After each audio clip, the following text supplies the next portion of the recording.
மகர ராசி என்பவர்களுக்கு குரு பயிற்சி எவ்வாறாக அமையுது? மகர ராசிக்கு அதிபதி சனி பகவான் 2ஆம் வீட்டில் இருந்தாலும் குரு பார்வை கோடி தோஷம் நிவர்த்தி. அப்போ உங்கள் ராசியை பார்க்குறாரு. ஆரோக்கிய குறைபாடுகள்லேருந்து ஆரோக்கிய மேம்பாடு கிடைக்கணும்.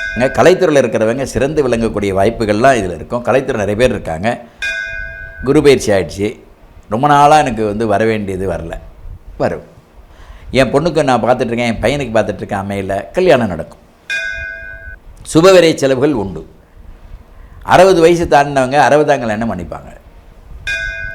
இப்போ வீடு நமக்கு அதுக்கான வாய்ப்பை தர்றது, வாகனங்களை கொடுக்கக்கூடிய வாய்ப்புகள், பொருளாதார மேம்பாடு கொடுக்கக்கூடிய, வரவேண்டிய நிலுவைகள் வர்றது, அந்நிய செலாவணிகள் சாதகமாக இருக்கிறது, தொழில் முடக்கங்கள், பேங்க் பேலன்ஸ் அதிகமாகுது. இதெல்லாம் தான் மகர ராசி கொடுத்து ஆகணும். ஏன்னா குரு பகவான் அனுகூலமாக இருக்கார். குரு பகவான் எல்லா விதத்திலையுமே நன்மை பண்ணக்கூடியதாக மகர ராசிக்கு அமைஞ்சிடுது.